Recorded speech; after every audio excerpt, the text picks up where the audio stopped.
Houthi berani menyerang Amerika lagi. Kali ini dengan serius, mereka langsung menargetkan pesawat pembom siluman canggih milik Amerika, B-2. Tanpa berlama-lama, mari kita simak beritanya. Pada bulan April 2025, di wilayah barat Yaman, sebuah tanda panas muncul di layar radar kelompok Houthi. Pergerakannya cepat, tinggi, dan tak mengeluarkan suara sedikit pun. Operator di pusat kendali mengira itu hanya drone pengintai biasa, seperti yang sering mereka lihat di langit Yaman. Prosedur intersepsi pun segera dijalankan. 2 rudal permukaan ke udara tipe Skylock dipersiapkan, dikunci ke target, lalu diluncurkan ke arah langit malam. Namun, yang mereka targetkan kali ini bukanlah MQ-9 Reaper. Yang terbang di atas mereka malam itu adalah sesuatu yang jauh lebih canggih. Sebuah B-2 Spirit, pembom strategis siluman milik Angkatan Udara Amerika Serikat. Pesawat bersayap terbang ini memiliki desain yang secara teknis membuatnya hampir mustahil dideteksi oleh radar konvensional. Jika B-2 terlihat, itu berarti ia memang ingin dilihat. Namun malam itu, ia tidak ingin terlihat. Rudal-rudal Houthi melesat, tetapi tak satu pun mencapai sasaran. Pesawat itu telah menghilang dari layar radar sebelum hulu ledak sempat mendekat. Tanpa tertembak, tanpa rusak, pesawat itu lenyap dalam diam. Sementara para operator Houthi masih sibuk menafsirkan apa yang baru saja mereka hadapi, B-2 sudah melanjutkan misinya, mengirimkan hasil pengintaian real-time langsung ke Diego Garcia, pangkalan militer Amerika di Samudra Hindia. Apa yang dilihat oleh B-2 malam itu dan data yang disalurkannya akan menjadi bahan bakar bagi respons militer yang belum pernah disaksikan dunia dalam beberapa dekade terakhir. Ini bukan operasi pengintaian standar, bukan pula serangan drone yang berkeliaran di sekitar pelabuhan Ras Isa atau peringatan dari kapal perusak di Laut Merah. Ini adalah awal dari peristiwa yang kini dicatat sebagai salah satu serangan udara paling terencana dan menghancurkan dalam sejarah militer Amerika modern. Kesalahan telah dibuat, dan kesalahan itu adalah menembakkan rudal ke arah pesawat yang seharusnya tidak disentuh. Responsnya bukan hanya cepat dan teliti, tetapi juga bersifat pribadi. Ketika rudal Skylock meninggalkan peluncur mereka, para operator Houthi sebenarnya sudah kalah langkah. Mereka mengira telah mengunci drone pengintai biasa, padahal kenyataannya adalah pembom siluman yang sedang menjalankan misi aktif mengawasi mereka dari atas tanpa mereka sadari. Terbang tinggi, dibungkus oleh material penyerap gelombang radar dan dirancang untuk memantulkan sinyal elektromagnetik menjauh, B-2 Spirit melintasi wilayah udara Laut Merah tanpa memberikan petunjuk visual atau elektronik apapun. Penampang radarnya yang sangat kecil, bahkan lebih kecil dari seekor burung, membuatnya nyaris tidak terdeteksi. Ia tidak hanya menghindari radar, ia dirancang untuk dilupakan.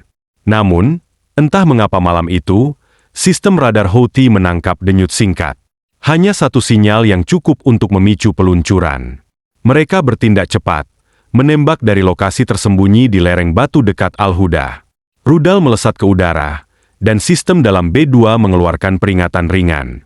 Pilot melakukan manuver taktis, menyebarkan FLIR dan tindakan pengelabuhan elektronik. Tanpa perlu berbelok tajam atau menghindar ekstrim, B-2 cukup mengandalkan teknologi silumannya. Rudal pun kehilangan jejak. Tak ada ledakan, tak ada kontak. Namun, B-2 telah menangkap segalanya.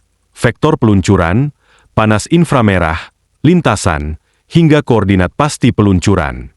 Semua data ini dikirim secara real-time ke pusat analisis di Diego Garcia.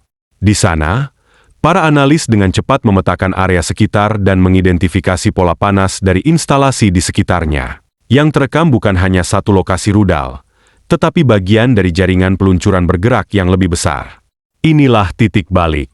Dalam skenario normal, B-2 akan mengunggah data setelah kembali, dan langkah berikutnya akan diputuskan oleh pusat komando. Namun kali ini berbeda. B-2 itu tidak hanya menjalankan misi pengintaian, ia membawa amunisi berat GBU-57 dan jam yang dirancang untuk menghancurkan struktur bawah tanah dan target keras. Tidak butuh waktu lama untuk memutuskan langkah berikutnya. Perintah pembalasan langsung dikeluarkan. Bagi militer Amerika, serangan terhadap B-2 adalah agresi langsung yang tak bisa dibiarkan.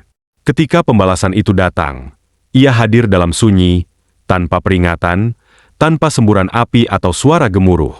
Hanya satu ledakan tepat sasaran di lokasi yang bahkan para penembak rudal itu sendiri belum sempat tinggalkan.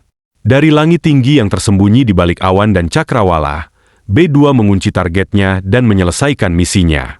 Dan itulah awal dari kampanye udara yang akan mengubah kalkulasi geopolitik di kawasan untuk waktu yang lama.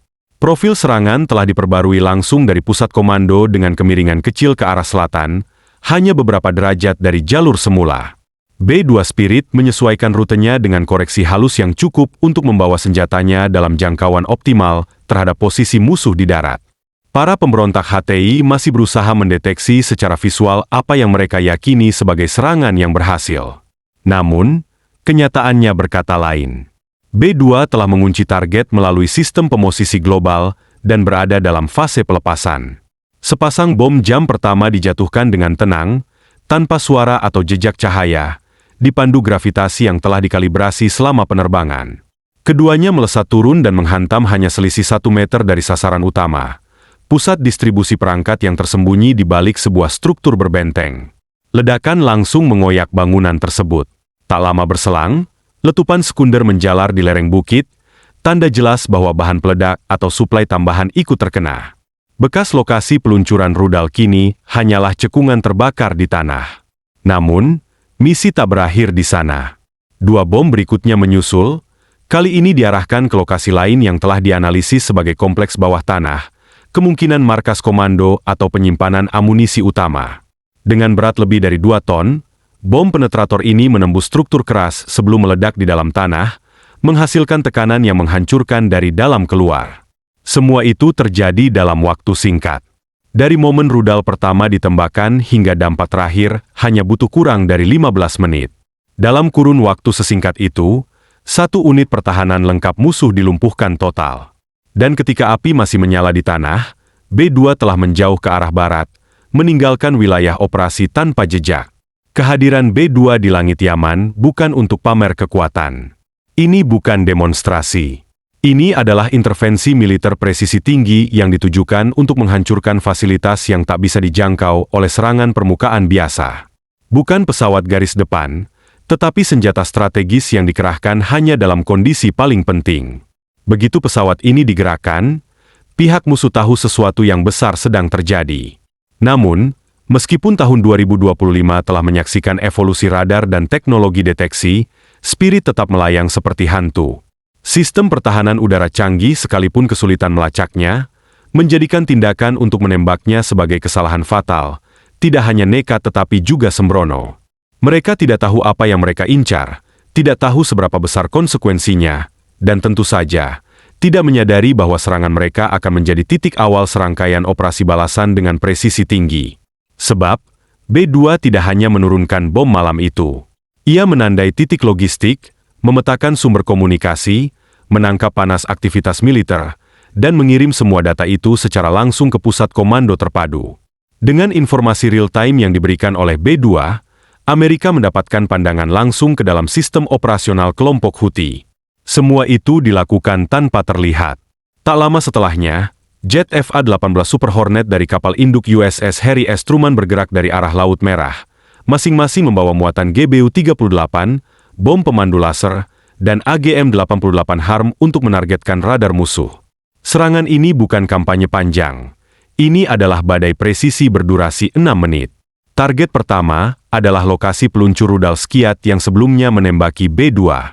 Koordinat dari Spirit terbukti akurat. Bom dijatuhkan dari ketinggian luar biasa, menembus beton dan kamuflase yang menutupi.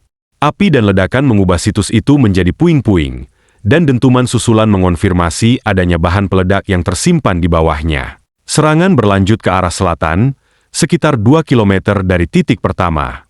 Simpul komunikasi bawah tanah menjadi sasaran berikutnya. Lokasi ini sebelumnya tidak aktif selama berminggu-minggu, tetapi data termal dari B2 menunjukkan aktivitas baru. 1 bom penghancur bunker melenyapkannya sepenuhnya.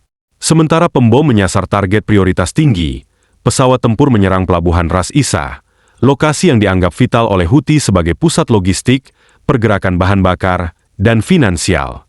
Mereka mengira Amerika tidak akan menyerangnya, karena dianggap terlalu berisiko dan sipil. Namun, mereka keliru.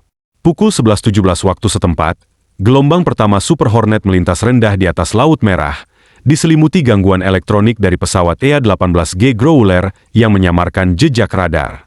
Tanpa ragu, bom jam diarahkan ke terminal penyimpanan bahan bakar dan jaringan terowongan tersembunyi. Dalam waktu kurang dari setengah menit, deretan ledakan mengguncang sisi utara kompleks. Reaksi berantai termal menunjukkan ledakan terjadi satu demi satu, tanda khas adanya bahan mudah terbakar yang tersimpan di dalam. Saat gelombang kedua tiba, seluruh sektor tampak seperti jurang api yang membara, menandai akhir dari struktur penting yang sebelumnya mendukung pergerakan perang Houthi. Namun, peristiwa malam itu belum berakhir. Beberapa mil dari pantai Arli, kapal perusak USS Barges membuka peluncur vertikalnya. 2 rudal jelajah Tomahawk dilepaskan ke langit. Meluncur rendah di atas permukaan laut dengan keheningan khasnya, rudal tersebut melintasi ombak tanpa terdeteksi radar permukaan. Sasaran mereka adalah sisi selatan perimeter Ras Isa, area yang telah ditandai oleh intelijen sebagai lokasi pemindahan senjata yang tersembunyi di balik fasad depot minyak yang tampak tidak mencolok. Salah satu rudal menghantam struktur gudang secara langsung, menghancurkan bagian atas bangunan dalam sekejap. Rudal kedua, berdasarkan koordinat intel terbaru, diarahkan ke pintu masuk sistem terowongan yang diduga digunakan untuk menyelundupkan senjata. Dengan hulu ledaknya yang besar, rudal itu menerobos tanah sebelum meledak, menyebabkan longsoran batu yang menutup akses bawah tanah secara permanen. Total waktu dari peluncuran hingga dampak akhir hanya 6 menit. Dalam jangka waktu itu, 17 target terpisah berhasil dihantam dengan presisi, dan posisi Houthi menjadi kacau. Sinyal radio yang sebelumnya penuh dengan koordinasi mendadak terputus di tengah transmisi. Unit radar musuh menjadi gelap satu persatu. Gambar inframerah dari satelit menunjukkan kendaraan meninggalkan lokasi menuju arah pedalaman, banyak diantaranya tanpa lampu atau dengan pintu yang masih terbuka. Itu bukan penarikan terencana, itu adalah kepanikan. Tak ada tanda-tanda upaya balasan, tak ada sistem pertahanan yang aktif kembali di ruang kendali Pentagon. Laporan misi kembali tanpa indikasi kerusakan di luar zona serangan yang ditentukan. Tidak ada korban dari pihak Amerika, dan semua sasaran utama dikonfirmasi telah dinetralkan. Namun, yang membuat operasi ini dicatat dalam sejarah bukan hanya efektivitasnya, melainkan alasan yang menyulutnya. Satu kesalahan sederhana, menembakkan rudal ke arah siluet yang mereka sangka drone biasa, telah mengundang respons penuh dari sistem serangan presisi Amerika. Ini bukan balas dendam emosional, ini adalah respons strategis. Pesannya tidak ditujukan hanya untuk para penembak rudal di lereng Batu Yaman. Ini adalah sinyal yang ditujukan ke arah yang lebih luas, ke Tehran, ke Damaskus, ke Moskow, bahwa provokasi tidak akan dibiarkan berulang. Meski Amerika tidak selalu menjadi yang pertama menyerang, hanya butuh satu alasan untuk merespons dengan kekuatan maksimal. Bagi Houthi, pelajaran itu datang dengan konsekuensi mengerikan. Mereka tidak hanya menembaki sebuah pesawat, mereka menyalakan pemicu yang membuka jalan bagi mesin perang taktis dan strategis paling canggih di dunia.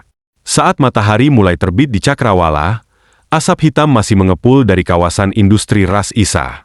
Gambar satelit menunjukkan pola panas menyebar di seluruh wilayah, bukti dari kerusakan menyeluruh.